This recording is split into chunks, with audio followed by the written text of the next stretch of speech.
Жақсы, жақсы, ассалаумағалейкум, қайырлы күн достар. Қалайсыздар? 21-ші сұраққа жеттік. ОБТ тест талдау екінші нұсқа. Көп жауапты сұрақ екен. Солтүстік мұхит теңізі немесе теңіздері. Жалпы енді мен бұл уақытқа дейін көп жауапты сұрақтарды қалай табу керек екендігін, қанша жауапты белгілесеңіздер, максималды балды жоғары жинау мүмкіндіктері туралы айтылған болатын. Алғашқы сабақтың бас кездерінде айтып кеткен болатынмын. Жақсы, бұған қазір тоқталмаймыз. Жауаптар: Охот теңізі, Солтүстік теңіз, Баренц теңізі, Сарыгаз теңізі, Норвег теңізі, Ақ теңіз, Балтық теңізі, Беринг теңізі. Жақсы, әуелі Солтүстік мұхит туралы мәлімет келтіреміз. Одан кейін мына жерде көрсетілген 8 мұхитты табамыз, 8 теңізді табамыз, және де бұлар қандай мұхитқа тиесілі, соны жауап беретін боламыз.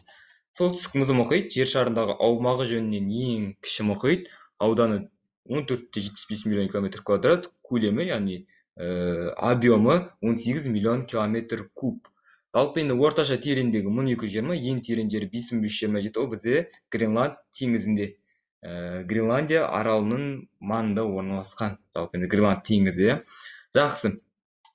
Жалпы жер шарында 5 мұхит бар: Атлант, Тынық, Үнді, оңтүстік және мұзды мұхит, солтүстік мұзды мұхит. Енді оңтүстік мұхит, жалпы Антарктика қоршап жатқан 3 мұхит суларын шартты атау және ресми түрде аумағы белгіленбеген 5-ші мұхит. Жалпы енді қазіргі таңда Қазақстан оқулықтарына әлі енген жоқ, бірақ орыс географиясында енгізілді деп естіген болатынмын. Жалпы бұған байланысты ұбт-та әзір сұрақтар болмайтын болар. Алла қаласа кітапқа қалай қосылады, содан бастап 5-ші мұхит туралы сұрақтарды кездестіреміз. Жалпы енді биылдыққа кездеспейді деген ойдамын, себебі әлі оқулықтарымызға келген жоқ. Жақсы. Енді мына жердегі 8 мұхитты жаттап алайық. Яғни 8 мұхитты қарап отырамыз, және мен мына жерден картаны ашып қоямын, бүкіл әлемнің картасын ашып қоямын, және осы жердегі мұхиттарды тауып беремін. Жақсы, теңіздер тауып беремін. Міне, солтүстік мұзды мұхитымыз міне тұр. Және осыған жататын теңіздер тауымыз керек. Жақсы, біріншісі Охот теңізі. Охот теңізі, көріп тұрғандарыңыздай, Тынық мұхиты алабына тиесілі, яғни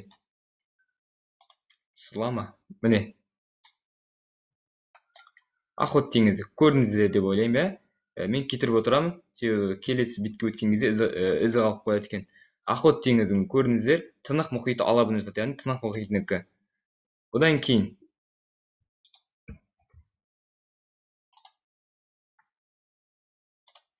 солтүстік теңіз. Мынаны мен қасына қойып қоямын ба? Міне, енді әдемі болды деп ойлаймын. Солтүстік теңіз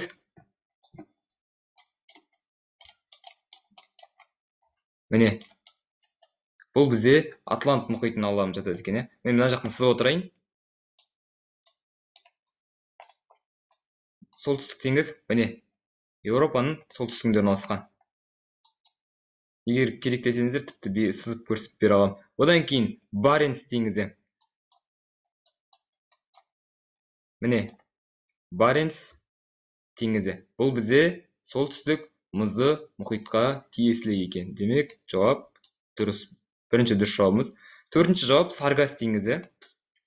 Сарыгаз теңізі енді мен мана бұл картадан таппадым. Бірақ Сарыгаз теңізі картада таппадым дегенде бейнеленбеген екен. Жалпы Сарыгаз теңізі осы бір аймақтарда орналасқан. Жалпы ол бізде Атлант мұхитының теңізі. Оған байланысты ұбт-да мынандай бір сұрақ келді.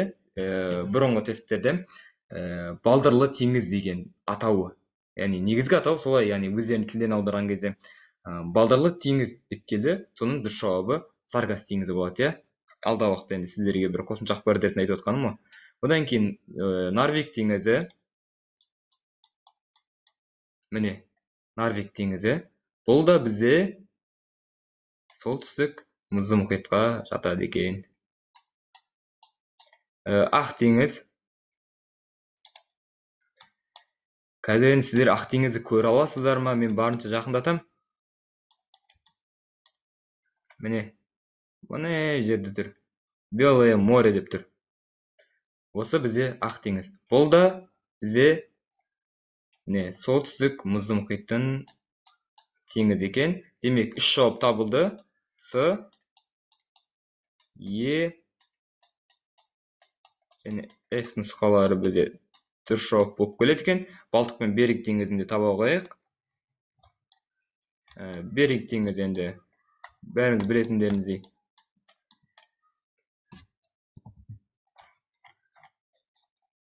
Міне, яғни ол бізде Тынық мұхитының алабы, және де Балтықта өте міне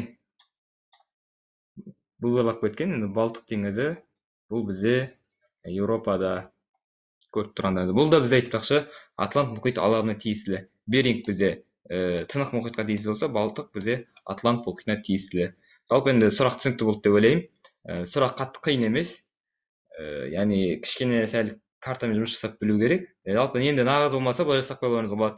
Бүкіл мұхиттардың бәрін жазып шығыңыз, яғни 5 мұхит, жоқ 4 мұхит жазып шығыңыз. Атлант, Тынық, солтүстік, Үнді мұхит теңіздерді, теңіздерді бүкілін жеке-жеке топтастырып шығыңыздар. Таблица түрінде. Солай өзіңізге жаттауға ыңғайлы болсын. Екінші жағынан, визуализация жағынан картаны жаттап отырыңыздар. Енді географияда, ұбт-та міндетті түрде картаға кем дегенде бір сұрақ келуі мүмкін. Мүмкін емес, келіп жүрді тіпті. Міне теңіздері Баренц, одан басқа теңіздер солтүстік мұхитта. Лаптефтер теңізі, шығыс Сібір, мына Норвег теңізі келгенде, жауапты. Кара теңізі, то есть, жалпы осындай жауаптар болады екен.